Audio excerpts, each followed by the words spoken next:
The lights of the CNN studio beamed down on Alan Dershowitz's face, highlighting the 85-year-old Harvard professor's shock as Congresswoman Jasmine Crockett stood her ground, microphone in hand.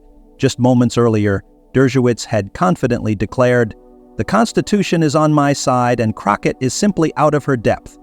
The audience gasped as the words left his mouth, some clapping while others shook their heads in disbelief. Crockett, the 42-year-old former civil rights attorney now serving in Congress, didn't even blink. Her eyes locked on Dershowitz, her bold red blazer a stark contrast to his traditional navy suit. The tension in the studio was electric. Dershowitz, with his decades of legal fame and connections to powerful figures, expected to easily overpower this newer member of Congress. But Crockett, armed with her legal background and unwavering commitment to justice, saw this as her moment to expose Dershowitz's hypocrisy on national television. She gripped the microphone, took a deep breath, and prepared to unleash the takedown that would soon break the internet. This wasn't just another political debate. This was the moment Jasmine Crockett would flip the script on one of America's most famous legal minds. Before we dive deeper into this explosive confrontation, take a second to hit that like button and subscribe to our channel so you don't miss any of our breaking political showdowns. The CNN studio hummed with anticipation as Alan Dershowitz sat center stage, his posture rigid, his signature confidence on full display. The cameras panned slowly across the set as Anderson Cooper introduced, joining us tonight, Harvard Law Professor Emeritus and noted constitutional scholar Alan Dershowitz. Scattered applause rose from the audience as Dershowitz nodded slightly, adjusting his tie before leaning toward his microphone. "Thank you, Anderson. It's always a pleasure to be here, especially when we're discussing constitutional matters that seem to confuse so many in Congress these days." The comment landed like a dart, and the target was clear. Dershowitz wasted no time launching his first attack. "I've spent over 50 years teaching constitutional law at Harvard. I've argued before the Supreme Court numerous times, and I have to say, when I hear representatives like Jasmine Crockett misinterpret the basic principles of our Constitution, it's not just disappointing, it's dangerous." The studio temperature seemed to rise instantly. Conservative audience members nodded in agreement while progressives shifted uncomfortably in their seats. Dershowitz continued, his voice gaining momentum. "Just yesterday, Congresswoman Crockett claimed that my interpretation of executive privilege was, quote, completely fabricated to protect the powerful. This is exactly the kind of uninformed rhetoric that damages our legal system. I've written books on this subject. I've defended presidents. She's been in Congress for, a minute, and suddenly she's a constitutional expert?" Laughter rippled through one section of the audience as Dershowitz sat back, a satisfied smile playing on his lips. Cooper turned to introduce the other guest, but Dershowitz wasn't finished. "Look, I respect that she's passionate, but passion without proper legal understanding is reckless.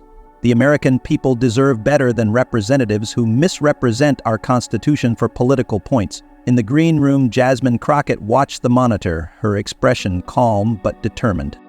A staff member whispered, "He's really coming for you tonight." Crockett nodded, her focus unwavering. "He always does, but he forgets one thing. I've actually practiced the law he just talks about." She reached for her tablet, swiping through a series of documents. "Do we have that clip from his 2018 interview? The one where he contradicts everything he just said?" Crockett nodded, "Yes, ma'am. It's queued up and ready for the control room." A small smile crossed Crockett's face. "Perfect. He thinks I'm unprepared because I'm newer to Congress. He has no idea what's coming." As she stood to make her entrance, Crockett straightened her bold red blazer, checked her notes one final time, and took a deep breath. This wasn't just about defending her position. It was about exposing the hypocrisy that had gone unchallenged for too long. The studio lights hit Jasmine Crockett as she walked confidently onto the set. The sound of her heels against the floor drew all eyes her way. Anderson Cooper stood to greet her. And joining us now is Congresswoman Jasmine Crockett of Texas, former civil rights attorney and member of the House Judiciary Committee. The progressive side of the audience erupted in applause while conservatives watched silently. Crockett took her seat across from Dershowitz, their gazes meeting briefly before she turned to Cooper with a warm smile. "Thank you for having me, Anderson." Dershowitz shifted in his chair, clearly expecting her to appear intimidated by his earlier comments. Instead, she seemed completely at ease, arranging her notes methodically before looking directly at him. Cooper began, Congresswoman, Professor Dershowitz has suggested that your understanding of executive privilege is fundamentally flawed. Would you like to respond? Crockett nodded, her voice steady and clear. I'd be happy to. First, let me say I have great respect for the academic contributions Professor Dershowitz has made to legal scholarship over his long career. Dershowitz nodded, seemingly pleased with what sounded like deference. However, Crockett continued, her tone shifting, there's a substantial difference between teaching law and practicing it in the trenches, which I did for years before coming to Congress. She leaned forward slightly. Professor Dershowitz claims I've misinterpreted executive privilege. But what's fascinating is how his own interpretation seems to change depending on who's in the White House. The atmosphere in the studio tensed immediately. Dershowitz's expression hardened as he realized this wouldn't be the easy victory he had anticipated. That's simply not true, he interjected. My position has always been consistent and based on constitutional principles, not politics. Crockett smiled slightly. Is that so? Because I have the receipts that suggest otherwise. She turned to Cooper. Anderson, if we could play that clip from Professor Dershowitz's interview from January 2018. Dershowitz straightened in his chair. What clip? I don't think this is relevant to. Cooper nodded to the control room, and the studio screens lit up with footage of a younger Dershowitz on another news program. In the video, he stated clearly, executive privilege cannot be invoked to shield potential criminal wrongdoing. That's a fundamental limit that prevents abuse of power. As the clip ended, Crockett turned back to Dershowitz. That was you, correct? January 2018? The audience murmured as Dershowitz's face tightened. Context matters, Congresswoman. The legal situations were entirely different. Were they? Crockett pressed. Or is the only difference who was president at the time, because just last month you said, and I quote, executive privilege is nearly absolute when it comes to conversations between a president and his advisors. That's a direct contradiction of your earlier position. The progressive section of the audience began to applaud, but Cooper raised a hand for silence. Dershowitz's voice rose slightly. You're oversimplifying complex legal principles to score political points. This is exactly what I was talking about. Your lack of nuanced understanding is evident.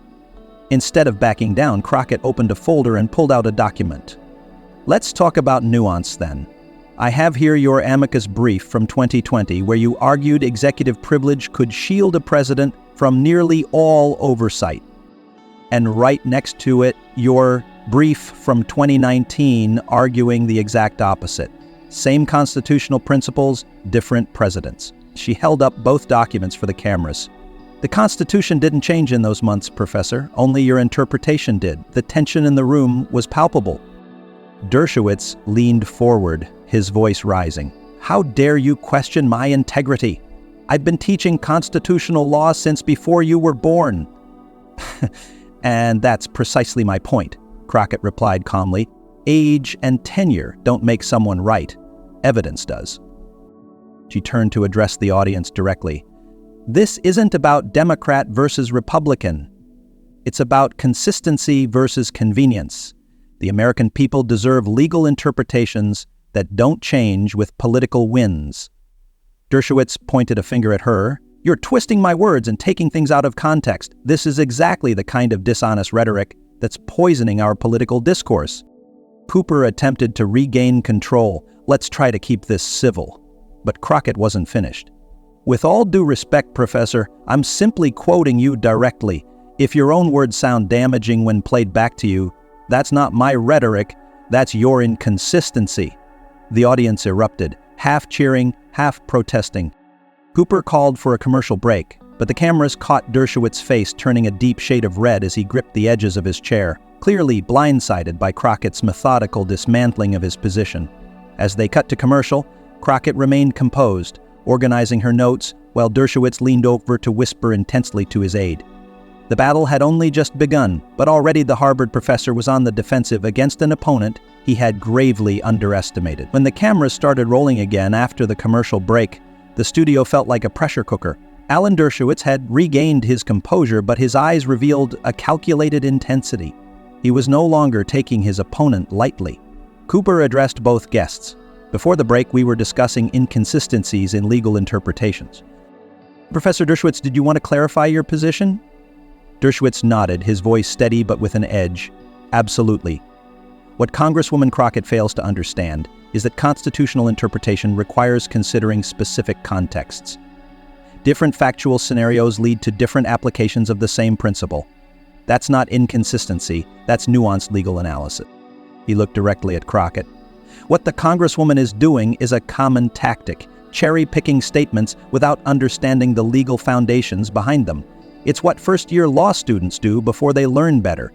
Some audience members chuckled, and Dershowitz seemed to gain confidence. If you'd studied constitutional law more thoroughly, you'd understand that executive privilege has different weights in different contexts. This isn't contradictory, it's foundational to our legal system. Cooper turned to Crockett. Congresswoman, your response? Crockett smiled slightly. Professor, I understand context perfectly well. That's why I came prepared with more than just cherry-picked quotes. She signaled to the production team. If we could put Exhibit B on the screen, please? The monitors displayed a split screen showing two transcripts side by side, both highlighted with Dershowitz's name clearly visible. These are your complete arguments in context, from two different cases just 14 months apart. Same legal question, same constitutional provisions. The only difference was who occupied the White House. The audience fell silent as they read the clearly contradictory positions. And this isn't about complex legal theory that I'm too simple to understand, Crockett continued. You argued before the same judge on essentially the same issue for opposite outcomes. She turned to Cooper. Anderson, I think it's important to note that I'm not attacking Professor Dershowitz personally. I'm addressing a broader problem, how legal expertise is weaponized differently depending on political allegiances. Dershowitz interrupted, his voice rising. This is absurd. You're presenting complex legal arguments in a misleading way to make me look. I'm presenting your own words, Crockett cut in. Complete transcripts, not snippets. If they make you look inconsistent, perhaps that's because you have been. The tension escalated further when Crockett revealed her most damaging evidence. But here's what really matters, she said, holding up another document. Professor Dershowitz recently published this op-ed criticizing members of Congress, myself included, for what he called constitutional ignorance. Yet just yesterday, in a lecture at Georgetown, he misquoted Article 2 so severely that law students in the audience corrected him. Murmurs spread through the audience as the clip began playing on the studio screens. It showed Dershowitz at a podium, confidently misattributing powers to the executive branch, followed by an awkward moment when a student raised her hand to correct him. As the clip ended, the studio fell silent. Dershowitz's face had gone from red to pale. When he spoke, his voice had lost its authoritative tone. That clip is taken out of context. I was referring to a theoretical interpretation that some scholars have proposed. Crockett shook her head. No, Professor. You were quoting what you claimed was the Constitution verbatim. That's not theory, that's just incorrect. She turned to face him directly. And this is my fundamental concern. You've built a career presenting yourself as the ultimate constitutional authority, criticizing elected officials and even judges when they disagree with you. Yet when your own errors and inconsistencies are pointed out, suddenly everything is out of context or too complex for others to understand. The audience erupted in applause from the progressive side. Even some conservatives looked uncomfortable. Dershowitz, visibly agitated now, raised his voice. This is nothing but a political hit job. You're manipulating facts to push an agenda. Cooper tried to intervene. Let's keep this. But Crockett remained composed, which only seemed to frustrate Dershowitz further. Professor, she said calmly, everything I've presented is factual and in full context. I've quoted you verbatim and shown complete transcripts. If facts and your own words constitute a hit job, that speaks volumes. She addressed the audience. What we're seeing is a perfect example of what happens when expertise becomes partisan. When the same legal mind argues that executive privilege is limited one day and nearly absolute the next, depending solely on who's in power, we have a problem. Dershowitz, now visibly struggling to maintain composure, pointed at her. You don't have the credentials or experience to question my legal expertise. I've argued over 50 cases before the Supreme Court. Crockett nodded. Yes, you have. And that makes this pattern all the more concerning. Your credentials are precisely why your inconsistencies matter so much. People trust you to be objective. She paused, then delivered her final blow. The law doesn't change based on who's president, Professor. If your interpretation does, then you're not interpreting law. You're playing politics, and you're doing it while accusing others of exactly that." The audience burst into applause, drowning out Dershowitz's attempt to respond. His face contorted with frustration as he realized he had lost control of the narrative. Cooper, seeing that things were reaching a boiling point, tried to regain control. "We need to take another break, but when we come back, this is outrageous," Dershowitz exclaimed, throwing his pen down. "I will not be ambushed like this. She came prepared with misleading evidence, specifically designed to—" "I came prepared with your words and actions," Crockett interjected calmly. "That's not an ambush, Professor. That's accountability." As the cameras cut away for the commercial break, viewers at home caught a final glimpse of Dershowitz's face, a mixture of shock, anger, and the dawning realization that he had been outmaneuvered on national television by someone he had dismissed as unworthy of serious debate. Crockett, meanwhile, calmly arranged her notes, the picture of professional composure. The balance of power had shifted dramatically, and everyone in the studio knew it. The moment the off-air lights flashed in the studio, chaos erupted. Dershowitz's aide rushed to his side as the professor removed his microphone with shaking hands. His face, still flushed with anger, turned away from the cameras, but the studio audience witnessed everything. "This was a setup," he hissed to a producer. "I was not informed she would have this material. This is completely unprofessional." Meanwhile, Crockett remained seated, accepting a glass of water from her aide with a quiet thank you. The contrast between their reactions was striking, a visual representation of the debate that had just unfolded. Within minutes of the segment ending, clips were already spreading across social media like wildfire. The hashtag Dershowitz Meltdown began trending nationally, accompanied by Crockett Takedown. The clip of Crockett revealing the contradictory transcripts, followed by Dershowitz' visible anger, had been viewed over 200,000 times within the first 30 minutes. A prominent legal commentator with 2 million followers tweeted, "Just witnessed Jasmine Crockett systematically dismantle Alan Dershowitz with nothing but his own words. A masterclass in preparation meets opportunity." The post, paired with the video of Dershowitz throwing down his pen, garnered tens of thousands of retweets in under an hour. Another viral post showed a split screen of Crockett's calm demeanor next to Dershowitz's reddened face, captioned, "When the student becomes the teacher." Crockett just gave a lesson in constitutional consistency that Dershowitz won't forget. Conservative accounts scrambled to defend Dershowitz, with one prominent commentator writing, "Dershowitz was ambushed with selective editing and out-of-context clips, classic leftist tactics when they can't win on substance." But even some conservative legal scholars weren't buying it. A respected right-leaning judge tweeted, "Painful to watch, but important. Constitutional principles must remain consistent regardless of who's in power. Both sides should take note." As the clips continued to circulate, media outlets rushed to cover the confrontation. CNN's website featured the headline, "Fiery Exchange, Rep. Crockett Challenges Dershowitz's Constitutional Consistency." MSNBC went further. "Crockett exposes pattern of partisan legal interpretation in dramatic confrontation with Dershowitz." Even Fox News couldn't ignore the story, though their angle was predictably different. Dershowitz ambushed on CNN. Is this the new normal for political discourse? The coverage, regardless of framing, ensured that millions more would see the exchange. In the car leaving the CNN studio, Dershowitz was on his phone immediately. "Get me booked on Hannity tonight," he demanded. "This needs to be addressed. She completely misrepresented my positions." He then opened Twitter and typed furiously, "Congresswoman Crockett's performance tonight was a disgraceful attempt to smear decades of consistent legal scholarship. Context matters, and she provided none. I will address this character assassination tomorrow." But the damage was already done. Law professors at universities across the country were sending the clip to their students as a case study in the dangers of partisan legal interpretation. A constitutional law professor at Yale tweeted, "Using this in tomorrow's class. Perfect example of why consistent legal principles matter more than credentials or reputation." Meanwhile, Crockett's profile was skyrocketing. Requests for interviews flooded her office. Her social media followers doubled overnight.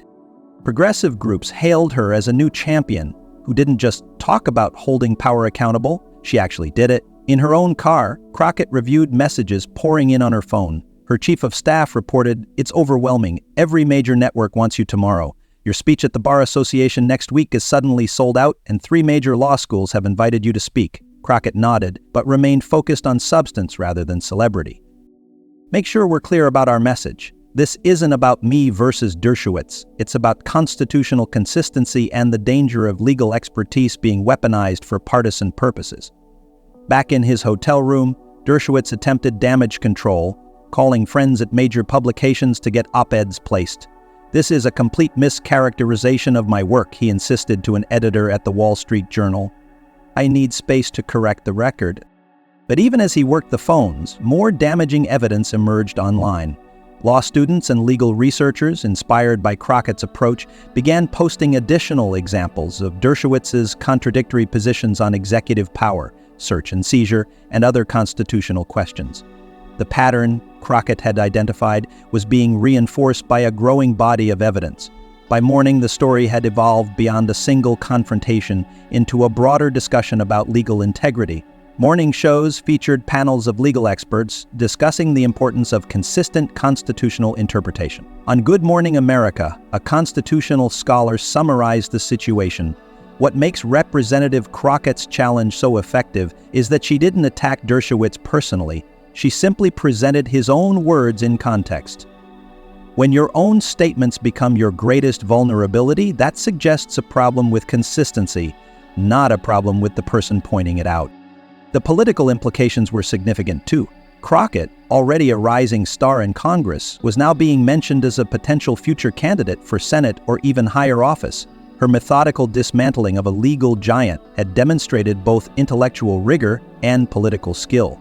For Dershowitz, the fallout continued. Harvard law students organized a petition questioning his emeritus status. Publishers reached out to Crockett about book deals. Legal organizations that had regularly featured Dershowitz as a speaker suddenly found their invitations met with scheduling conflicts.